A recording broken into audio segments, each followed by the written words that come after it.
So about in 2018, which was 4 years after leaving the WWE and 4 years after launching my retail brand, I started to realize that the way that I was moving forward in my life wasn't serving me. I wasn't happy. I was not able to have healthy relationships. My health was struggling, my mental health was struggling, and I started to have what I call an awakening, where I knew that something needed to change in my life and I needed to learn how to manage my emotions and my nervous system and my physical health in a better, more productive way.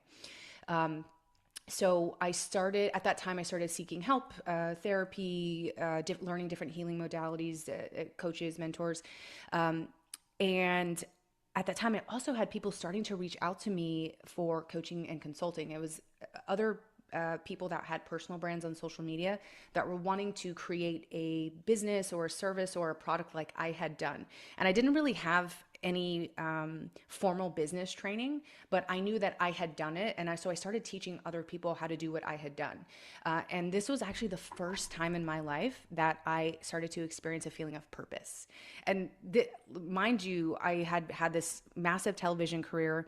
I had built this huge, successful business very, very fast. I was on magazine covers, but even despite all of that external success, I did not feel purpose and I did not feel fulfillment. So when I started coaching, it was like I was starting to feel what that, like, real meaning in my life. And this really opened up my eyes. And then by 2020, celestial bodies, I essentially lost everything. Yes, it was COVID, but I was so misaligned and disconnected from myself that I was not properly running my business. I didn't know how to manage the growth that I had created. And so my business went under and I lost literally everything, everything. My savings, I went into debt. And it was this moment, this kind of reckoning where I had this opportunity to look at it in a positive way, even though it was very devastating, to say that this was like the universe's way or God's way of pushing me into my purpose. So because I had already started to do some coaching, and I felt real purpose in my life from that, I decided to just take the leap and I answered the call. So in 2020, I started my coaching business and I started doing group coaching, private coaching, and holding live experiences. And it was so fulfilling. I knew that I had made the right decision to take this leap of faith and to start just pursuing my passion and real meaning for my life, because I felt like I was impacting these people in such a deep way. And I was using my life experience to help others.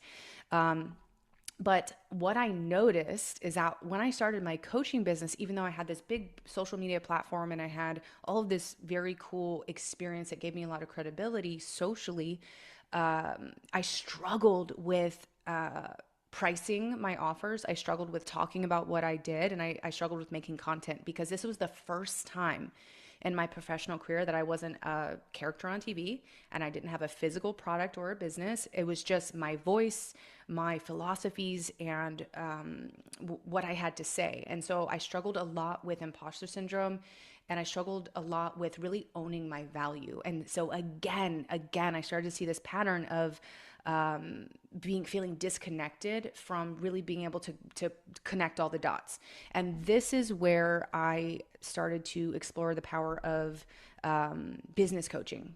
So I hired a coach within the first few years of my coaching business, and you guys know her, it's Leela. I worked with her through several different programs, and she really helped me synthesize my life experience and my life story into something of real value.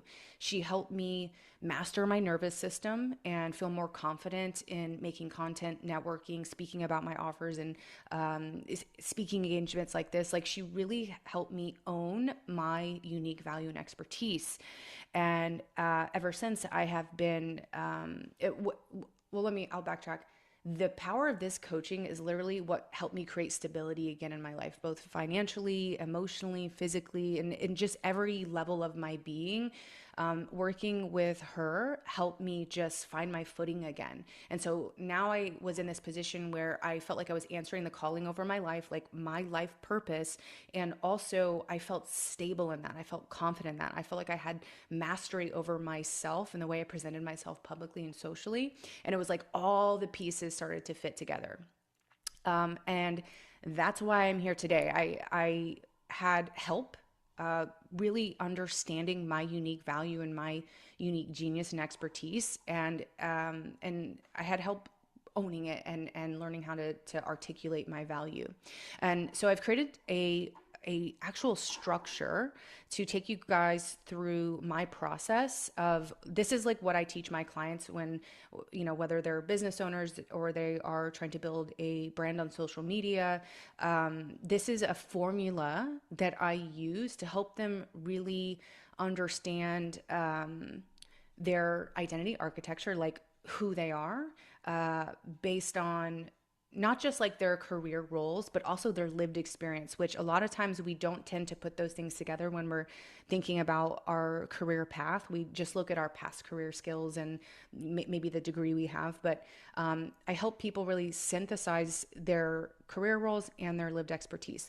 The next part, I do want to mention that these aren't separate. These all build on each other. So when I get more into the presentation, I'll talk about identity architecture. And then once we have an understanding of that, we'll move into personal branding, which at the most fundamental level is knowing your value and knowing how to own it.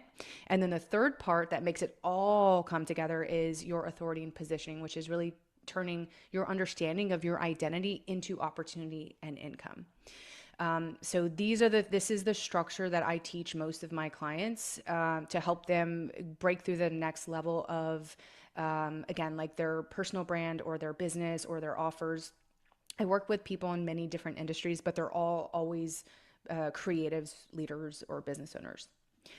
So your identity architecture, I want you to think of this as like your aha, like your clarity, your internal clarity of who you are, like what your real value is in this world. And again, it's made up of two parts: your career experience and your skills, and also your lived experience. So just for like the purpose of having like almost like an embodied understanding of what the concept of identity architecture is. This is clarity. This is you having an immense level of clarity on just who you are in the world. And so we can break it down. Again, it's like your career roles, which is really just like your skill set, what you have acquired in the span of your career. So like the different jobs that you may have had that gave you technical skills, gave you understanding of, different roles in the professional world. Then you have your lived experience. And this is what most people tend to leave out when they're creating their identity architecture, because a lot of times we don't feel like it has value because it's just like, this is my personal life.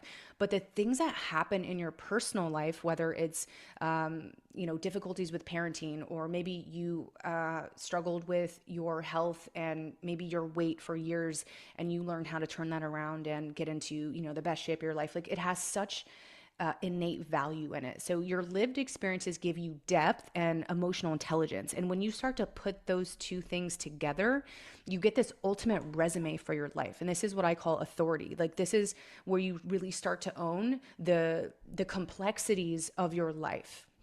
So like just for like examples of how this could be applicable to you, this is what I see a lot with people that I work with, and this is true for me too, just who I am. So maybe through your career roles and your lived experience, you've become exceptional at helping people regulate their emotions or regulate their nervous system. Maybe you've understood how to simplify super complicated systems. Maybe your superpower is that you lead very calmly under pressure, or you know how to create structure out of chaos. So these are just things that it's almost like the through line of your superpower. How have you been able to overcome challenges, whether in your career or your personal life, that have given you such a specific skill that is so applicable to what most people need? Okay. So once like, and I'll go back to this. Like this isn't something that I think you can just look at and take some notes out and be like, oh, perfect. But this is something to kind of sit with. This is something to kind of like, if you meditate or you set time aside every day for, a morning routine of contemplation, or this is something maybe you do at the end of the day.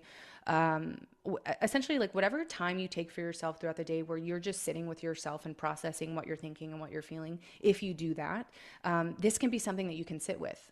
Like, what skills do I have? Like, what technical abilities do I have? You probably already know what those are, because you're business owners and you offer a product or service. But maybe you can start to create more dynamism with that when you start to integrate more of your lived experiences into that skill set that you already know. So I would really encourage you to sit with this, meditate on this, or just kind of keep it in your awareness, which will allow you to have insight or downloads, or just, it will, again, your identity architecture is about clarity. This is about you having such crystal clear clarity around just your innate value, your innate expertise. So maybe, like maybe this gave you a ton of clarity right now, but I would recommend sitting with this. So maybe if you want to take a screenshot of it, or maybe you have notes, like this is something that really, really helped me in my journey of learning what my specific expertise is and how to eventually monetize it. So this